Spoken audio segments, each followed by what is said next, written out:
Hi guys and welcome back to the Mighty Blues. My name is of course Cameron and welcome back today to another live stream. I hope you all are doing well. Hope you have had a fantastic start to your week. It is Tuesday afternoon. We are going to talk about the latest Everton news and rumours. Obviously, we are well in the middle of the silly season now, as I like to call it, and what that is the transfer window.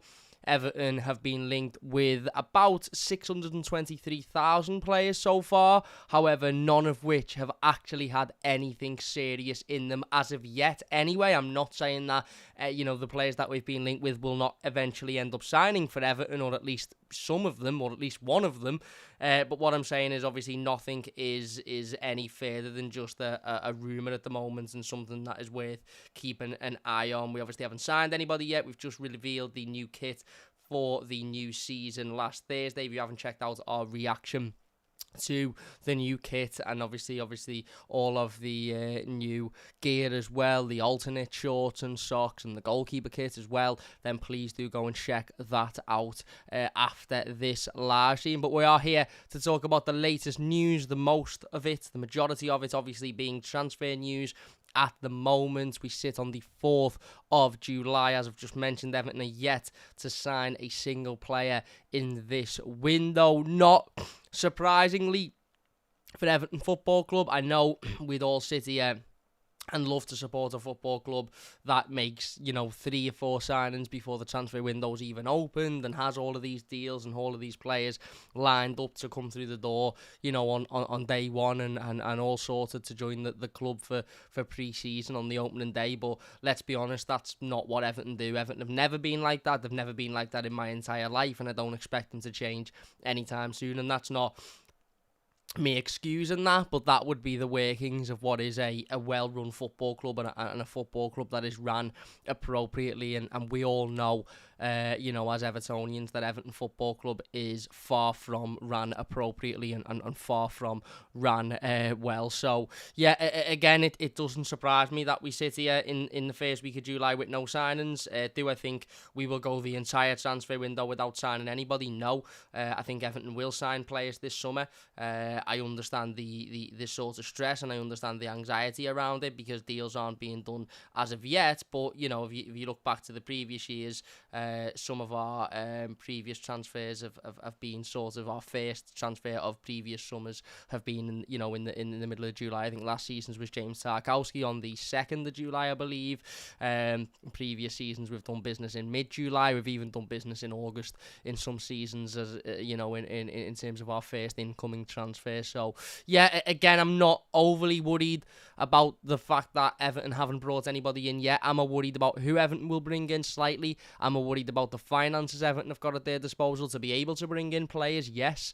However, some of those worries would seemingly be, inappropriate if you read some of the news that has been floating around over the last 48 hours or so, suggesting Everton have bid £40 million for Bilal Touré, who is a footballer obviously playing currently in Spain, I believe. He is a centre forward, obviously playing in La Liga. And yeah, currently at Almeria in La Liga. And again, somebody that until 2 or 3 days ago when Everton were linked with him, I'd never heard of before. And these rumours are coming from Sacha Tavoleri, who, if you don't know Sacha Tavoleri, he is a Belgium sports reporter, football reporter on social media. And whilst some people seem to suggest that this isn't the greatest of sources in terms of reliability, and again, I say this every single year and I say this every single time we do a transfer video, I'm not one to sit here and label a source based on their reliability. I'm not one to sit here and go, oh,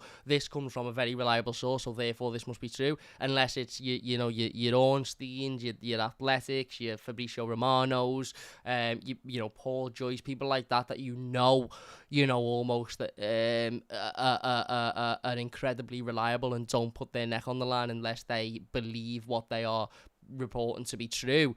Unless it's anybody like that, I don't really discuss reliability among sources because I just think it's impossible to sit there and say, well, yeah, this fella's reliable. He's got 90% of his rumours right. This fella's only got 40%. Blah blah blah blah. Anyway, Sasha Tavaleri is a Belgium news reporter, and the reason why this report in itself is quite interesting is because Sasha Tavaleri actually reported and was one of the first people to break the Amadou Onana transfer last season. Obviously, again, there was a lot of reports last summer that Amadou Onana would sign for West Ham, and Sasha was, one of the first people to report that actually he's going to sign for Everton Football Club, and obviously that ended up happening. He is a Belgium news reporter, of course, as well, so Belgian players and the movement of Belgian players seem to be his forte. Now, that's not me saying that this is absolutely spot on, and what he's tweeted out here is the case, but it's just interesting to hear this has come from a source that, as I said, was one of the first to correctly predict one of our signings last summer. Anyway, he has said that Everton have bid €40 million for Almeria forward Bilal Touré. Everton have offered him a 5-year contract. He then actually followed this tweet with a couple more tweets over the course of the last sort of 24 hours regarding this situation, discussing a potential buyout clause for the player being at £40 million. However, Everton wanting to do this deal in a structural sense, so he provided an update by saying, I understand that Everton FC formally expressed by mail to Almeria their intentions to lift the release clause of €40 million, but want to do it in 3 to 4 instalments. Fulham FC consider Bilal Touré as a priority target if Mitrovic leaves. So there is other Premier League clubs interested. He also says a lot of agents speaking about the striker in European football on the market makes the situation a little bit messy. So it's seeming that he has a buyout clause of €40 million. However, Everton are wanting to pay that buyout clause in instalments. Now, I am not the most educated on how buyout clauses have to be paid or need to be paid.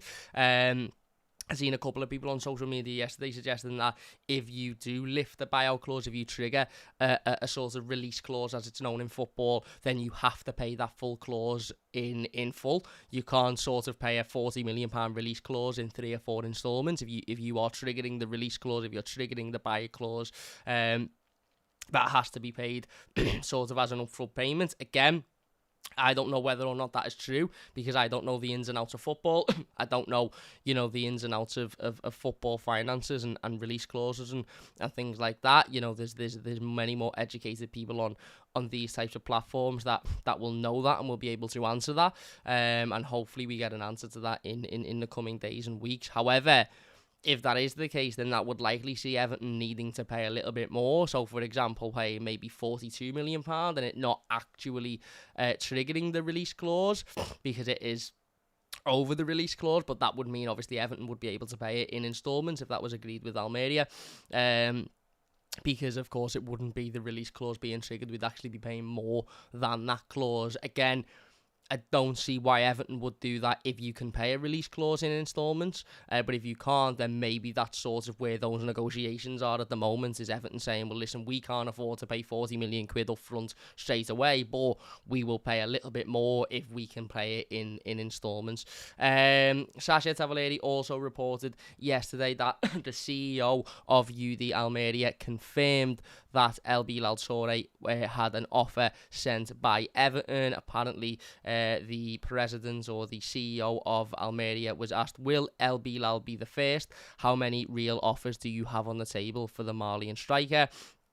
And the CEO replied by saying, it's not just Everton's, their new owner has brought a part of the club, but it's not just them. Interesting. Not only does he confirm that Everton have tabled the bid for Bilal Touré, but he also mentions a new owner. He also says officially there are 3 clubs interested in Bilal with formal offers on the table. 2 of them are Italian and 1 is English. We obviously know the one English club being Everton, and we are in the middle of negotiations, so we will see. Since we are not going to broadcast them in the media, if I had done so, it would be impossible to sell for £72 million in Segunda, depending on the sales. midfielders. We will reinforce ourselves with Sadiq until the last moment. We were able to not to sell. It all depends on the value they present us with. We are happy with El Bilal because he is a hard-working person and a phenomenal striker. So again, confirmation there seemingly from an interview with the CEO of Almeria that Everton have tabled a bid. However, that Everton are not the only team interested in the forward. Again, if you were to believe what Sasha Tavaleri has said, he has stated that there is many sort of football agents involved in this situation, and therefore it is extremely complicated. Again, this is an interesting one because it's seemingly the most advanced transfer rumour we've had so far. We haven't heard at any point throughout the course of the last month, 2 months or so, that Everton have bid for any player. Obviously, we've heard that there has been interest for, pretty much the entire Leeds squad, people like Jack Harrison, William Nonso, Somerville, etc., etc. But we haven't actually seen any solid evidence or any solid report that Everton have bid for the player until this one. Now, again, I'm seeing some people on social media saying, don't believe it because, pardon me, don't believe it because Everton haven't got £40 million to spend on a player. And what I would say is, whilst that is a valid point and certainly one that I am questioning around my head of where have Everton all of a sudden plucked £40 million for a player from. What I would also say is last season when we signed Amadou Onana for around the same price or certainly a similar price, we were also in the camp last season of thinking, well, we've got no money. We spent £1.5 million the previous summer. Obviously, we'd sold Richarlison, of course, last summer, which was granted, which gave us a boost in that sense, but we were all very much in the position last summer before Onana come in of, we going to really have enough money to be able to bring Onana into the football club, and then he ended up coming. Obviously, we've sold Anthony Gordon in January, so we've still got that money there to potentially reinvest because we didn't bring a single player in January, and I dare say we will lose somebody this summer, whether that be Amadou Onana, whether that be a number of sort of fringe players that will leave and that will amount to around 30-40 million pounds, or whether that be somebody like Damari Gray who's been linked with a move to Saudi and would probably bring in a fair decent price. We've seen rumours in the last 24 hours that Ellis Sims is attracting attention from championship clubs, and Everton would want £7 to £10 million for Ellis Sims, which would be an unbelievable deal, by the way. And if Everton can get £10 million for Ellis Sims, that would be an unbelievable deal for the football club. So maybe Everton are sort of adding all of those sums together and coming up with this money. And again, I don't think it's sort of far of the mark to suggest that Everton will not be spending £40 million up front on any player this summer, because I just think it completely limits us in terms of any other business we would like to do. Do Everton need a striker? Absolutely. 150% Everton need a striker, but is a striker the only position Everton need to strengthen in? No, it isn't. There's 3 or 4 other positions that Everton absolutely have to strengthen in this summer, without a shadow of a doubt. Centre-back being one of them now, because we've lost Jerry Mina and we've lost Connor Cody. I personally think we need to strengthen at left-back as well. Obviously, we need a creative midfielder in there. We could do with probably 2 strikers. We could do with a winger. Various different positions. We still need a backup goalkeeper because we've lost Asmir Begovic. Various different positions on the field that Everton need to strengthen in, and that would mean that spending 40 million outright on a striker would be irresponsible, because that would likely mean we wouldn't be able to strengthen in those other areas. Now, can I see a world in which Everton sign a striker worth £40 million for £40 million and do it over 3 or 4 seasons? Yes, I could see that. Will that striker be El Bilal Touré? I don't know. It seems like, as the CEO of Almeria has stated, that there are clubs interested in him in Italy as well.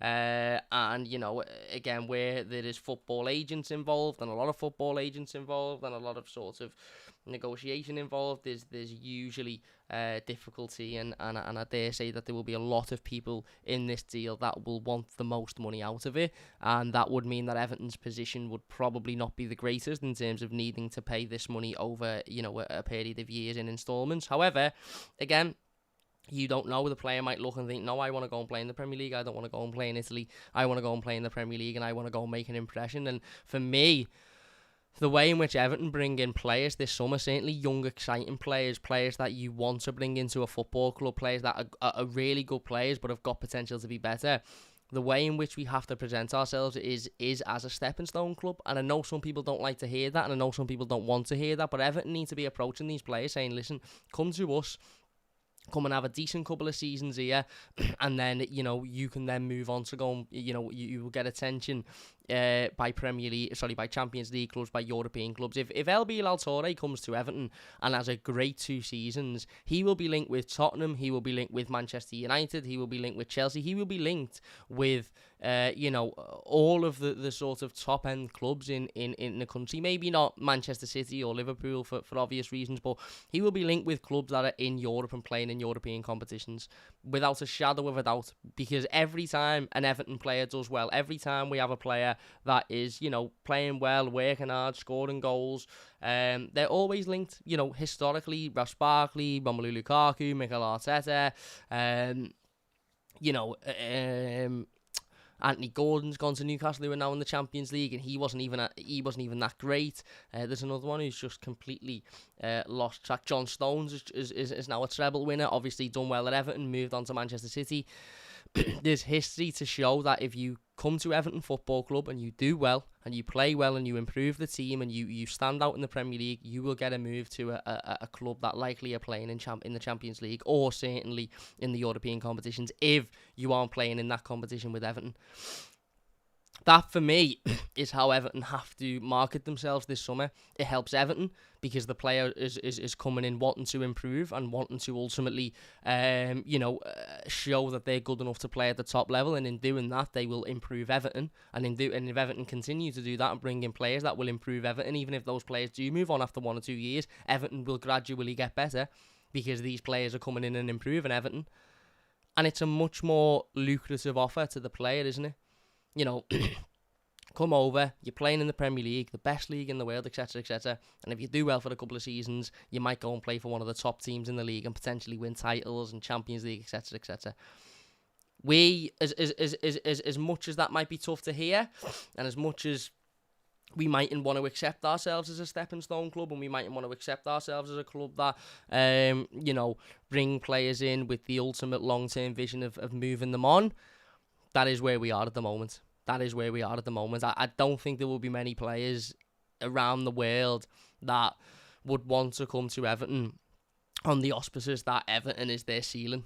Now, whilst these players should be absolutely grateful to play for Everton and should work their bollocks off every single day and should be understanding of how lucky they are to play for a football club as great as ours, we also have to be clever with this and understand that, you know, we aren't the most attractive club at the moment. We've just survived relegation 2 seasons on the bounce. We are seemingly, ran like a circus. Not seemingly, we are ran like a circus. We are absolutely rock bottom at the moment in terms of certainly where we've been in my lifetime.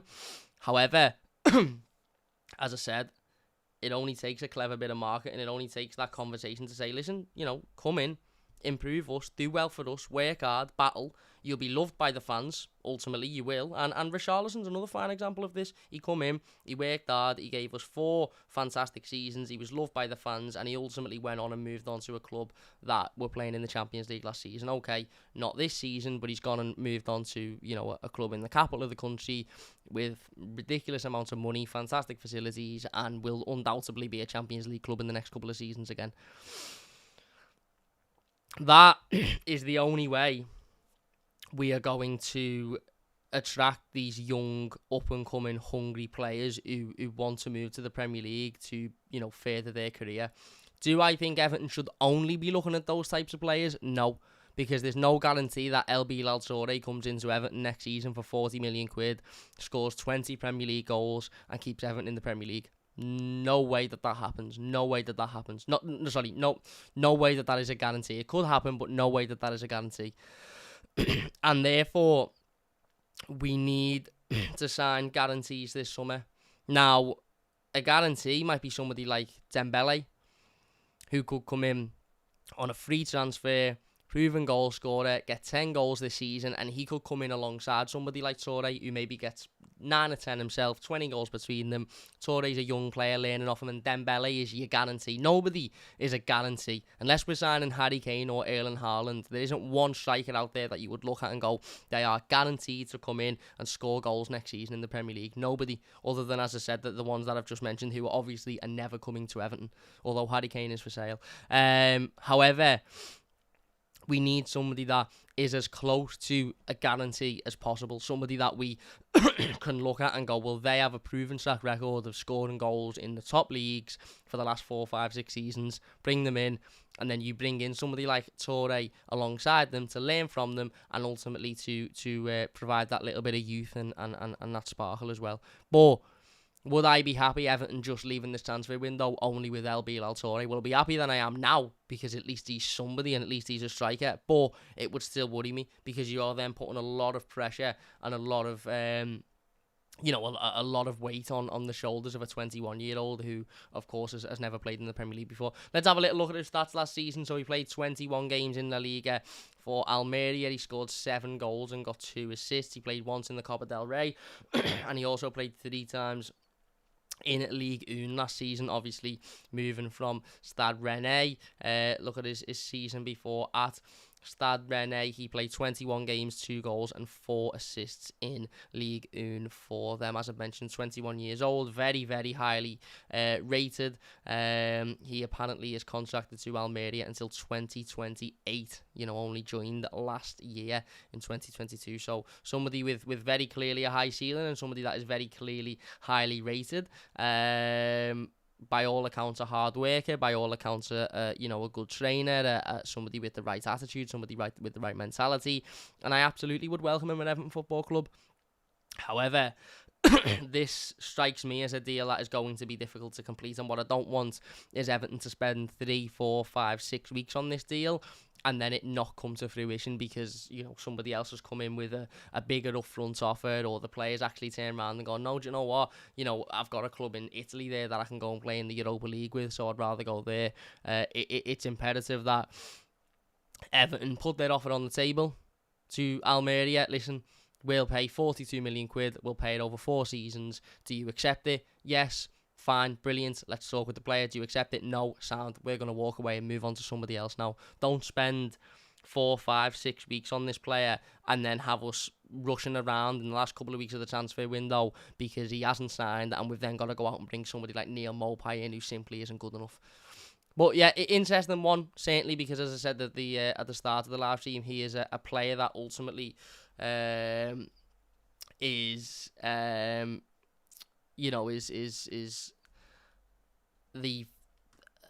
the only sort of deal at this moment that Everton seemingly have bid for the player in.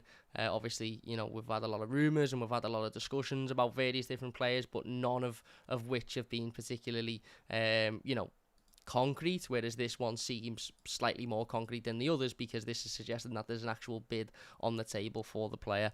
Again, it seems a little bit like the Onana situation, in the sense that when we were linked with Onana, we all sort of sat back and went and gone, firstly, how are we affording this? Secondly, he seems like a very good player, and he ultimately ended up signing for the football club. So we'll wait and see on that one. It is interesting, and it certainly perks the ears and the interest. But hopefully, it's not something that Everton spend weeks and weeks and weeks and weeks you sort of working on in the hope that it happens, because that's when you ultimately end up getting those situations biting you on the arse. Another player Everton have been linked with over the course of the last day or so is RODRIGO of Leeds. According to Jack Talbot, Everton are hoping to secure a deal for Leeds United striker RODRIGO and offer him a 2-year deal. However, they face competitions from clubs in the Middle East. RODRIGO, of course, scored 13 Premier League goals for Leeds United last season in 31 appearances and scored 1 assist. A really, really good season for them. Obviously, they didn't end up staying up. They went down the previous season. He did only get 6 goals and 1 assist in 31 games in the Premier League.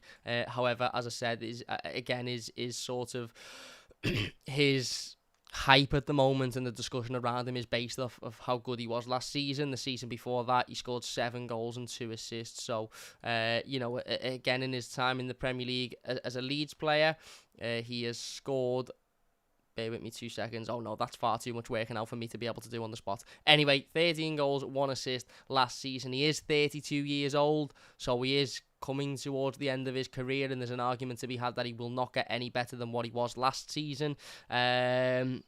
Reports suggesting that he would cost around about £3 million because of his age and because of his contractual situation. Obviously, as that report suggests, Everton are looking to offer him a 2-year deal.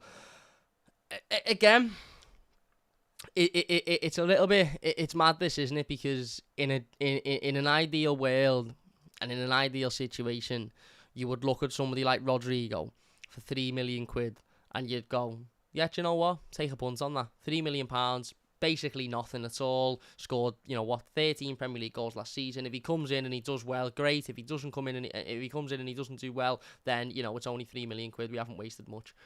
But we aren't in that ideal position, are we? We aren't in that ideal situation. We're ultimately in a situation where £3 million is, as ridiculous as this sounds and as terrifying as this is quite a significant amount of money for Everton this summer.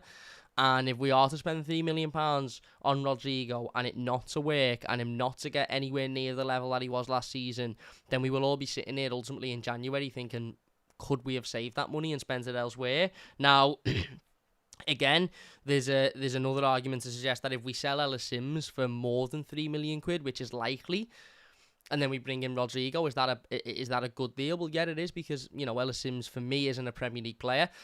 He isn't ready to play in the Premier League.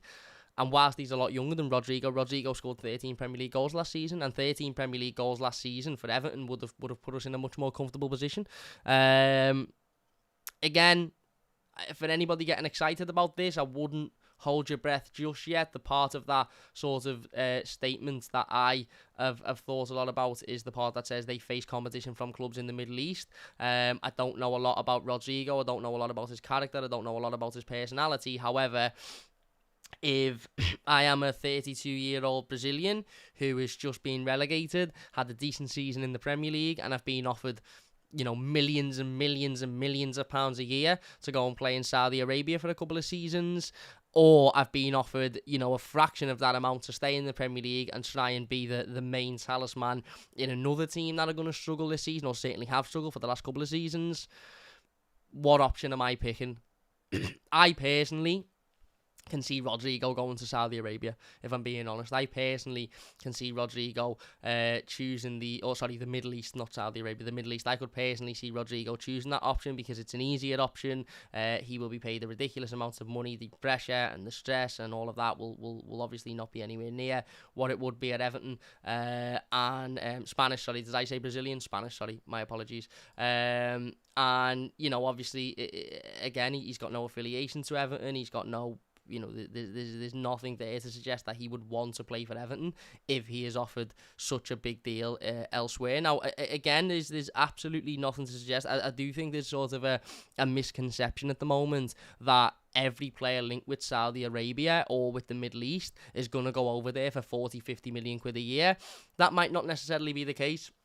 He might have been offered the deal from the Middle East, but it might only be for a couple of million quid a year. It might be for what, I don't know, £1 million more than what he's getting offered to stay in the Premier League and play at the highest level in the most watched league in the world, and therefore that might come into his decision making. However, a player that scored 13 Premier League goals last season will certainly be someone that attracts attention from those Middle Eastern countries that are trying to build their leagues, and probably somebody they would pay a fair amount of money for. So again, there's sort of from what I'm gauging anyway, a feeling amongst Evertonians that Rodrigo will sign for the football club. I've seen a lot of people talk about how confident they are that this deal will happen. I am personally not confident that this will happen. Would I have him at the football club? I think for £3 million for somebody that scored 13 Premier League goals last season, it's worth the shot. Even if he only gets half of that, that's 6-7 Premier League goals, which ultimately is a big improvement on what we had last season. Mopai got 1, Dominic Calvert-Lewin I think got 2. So 6 or 7 would be a huge improvement on what we've got already, on the basis that we go and sign another striker, maybe somebody like Touré, who's going to come in, and provide that little bit of youth.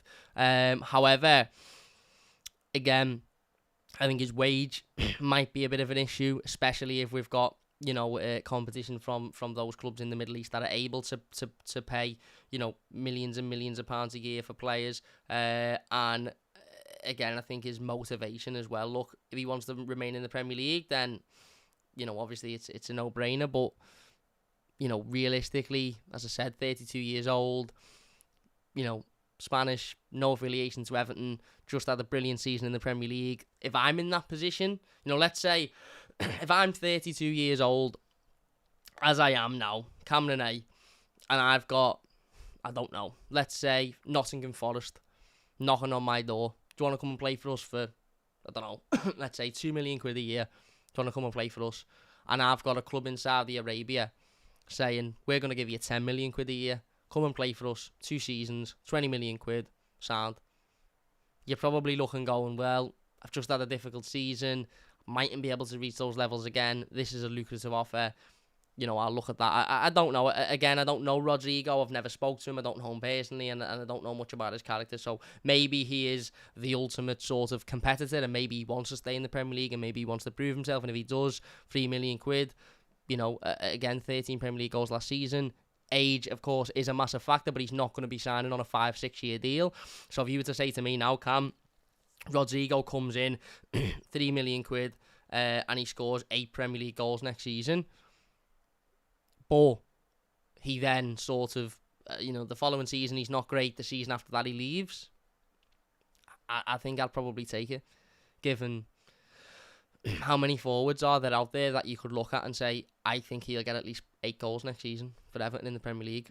I don't know. Anyway, again, this one is just the rumour at this point, in the same way as the rumours about Jack Harrison, the same way as the rumours about Wilfred Nonso. According to Jack Talbot as well, Jack Harrison and Nonso remain targets for Everton. Nonso has a host of clubs in the Premier League and Europa League interested. However, his representatives have spoke with Everton. Again, a deal that for me would be a tough one to complete in the sense of the money that they would want for Nonso, and rightly so as well. Ultimately, he's a good, young, talented player. We spoke about him a week or so ago when we done the live stream. Again, for me, the money that Leeds United would want for Wilfred Nonso. Did I call him William before, by the way? I think I might have called him William before. Apologies. For Wilfred Nonso versus the output you would get from him immediately, I think would be of concern for Everton. Now, there's no doubt in his talent, there's no doubt in his potential, there's no doubt in his ability. He's a extremely talented young player. However, his age and his inexperience, is he likely to show that extreme talent next season, or are we looking at somebody that will come into his own in 2-3 years' time? Well, we really can't be spending 20 odd million quid on somebody that is going to come into their own in 2 or 3 years' time. If we're spending 20 million quid, it needs to be on somebody that is ready to come in and improve and score goals in the Premier League now, not in 2 or 3 years' time. So again, I think that one would be difficult. The Jack Harrison deal, I think, is more realistic. Whether it happens or not is a different question, but I think it's more realistic than the Nonso situation. I'd like Wilfred Nonso at Everton, I'll be honest, because he's the type of player that you want your football club to go for. However, again, the financial side of it and the complete sort of risk of versus reward maybe isn't right for Everton at the moment. Again, if you can do a deal with it's installments and Leeds are happy to pay, have the transfer fee paid over a couple of years, then maybe. But again, I'm not so sure. Just on the basis of the structure of this deal and the situation Everton are in, would I like him as a player? Yes, but I'd like a lot of players, but it doesn't mean that Everton are going to be able to go out and get them. Dave Walker says, can I just confirm that I said hello to you yesterday afternoon on the Whittle? If it was you looked totally different in real life. I do frequent the Whittle, and if it was outside of a shopping car park by a Home and Bargain, then yes, that was me. John says no players available are coming to Everton. Well, that's not true. Players will come to Everton. Everton will make signings this summer, because there would be an absolute civil war if they do not. We did have a report today from Paddy Boylan regarding Everton finances. He suggested that he stated that Everton's decision to not exercise their £4.5 million purchase option for Conor Cody was predominantly a financial decision. That isn't something that is overly surprising. Again, we all sort of knew when talking about Conor Cody that it would be the financial situation Everton are in that would ultimately be the decider. Again, that seems to be the case. 4.5 million quid. He ended up going for 7 million quid. You know, have we really got 4.5 million quid to waste? Evidently not. And it wouldn't even be to waste either, because Conor would be coming in as a centre-back option and would be coming in as a leader at the football club. So if Everton haven't got 4.5 million quid to spend on a centre-back, which we now need, and a leader, then have they got 4 million quid to spend in other areas where it's being suggested? Have they got 20 million quid to spend on Wilfred Gnonto? I'm not so sure. But yeah, again, interesting.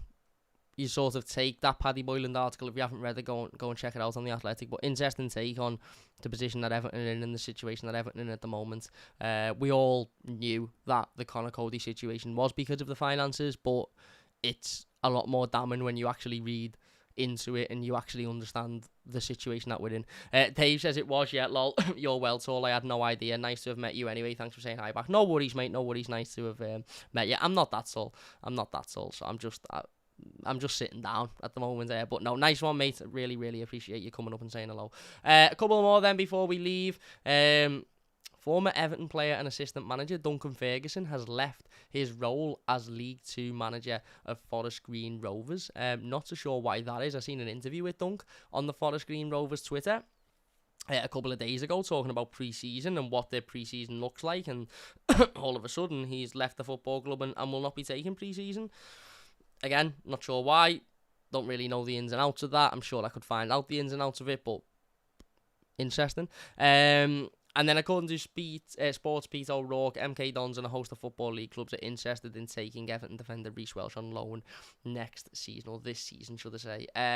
Again, for me, I would have no issue with that whatsoever. You know, somebody that ultimately needs to go out and get experience, somebody that ultimately needs to go out and play in the Football League. If he's got any chance of being an Everton defender in the future, he's got to go out and get that experience, and he's got to go out and get that game time under his belt. So no issue with that. Hopefully we can get a decent club for him, somewhere where he's going to play a lot of games and he's going to have a tough season in the best way. But yeah, we'll wait and see on that one as well. Anyway, that's about it for now, I think. I think we've covered pretty much everything. If you have enjoyed this one, please do leave a like. We will be back with another large team over the course of the next couple of days, so look out for that one. If you are new to the channel, please do subscribe. It does only take a second. And as I said, if you have enjoyed this one, then please do leave a like. That would be absolutely unbelievable. But until next time, big thanks for watching. Subscribe if you are new. Really do appreciate it. Up the Toffees, and we'll see you later.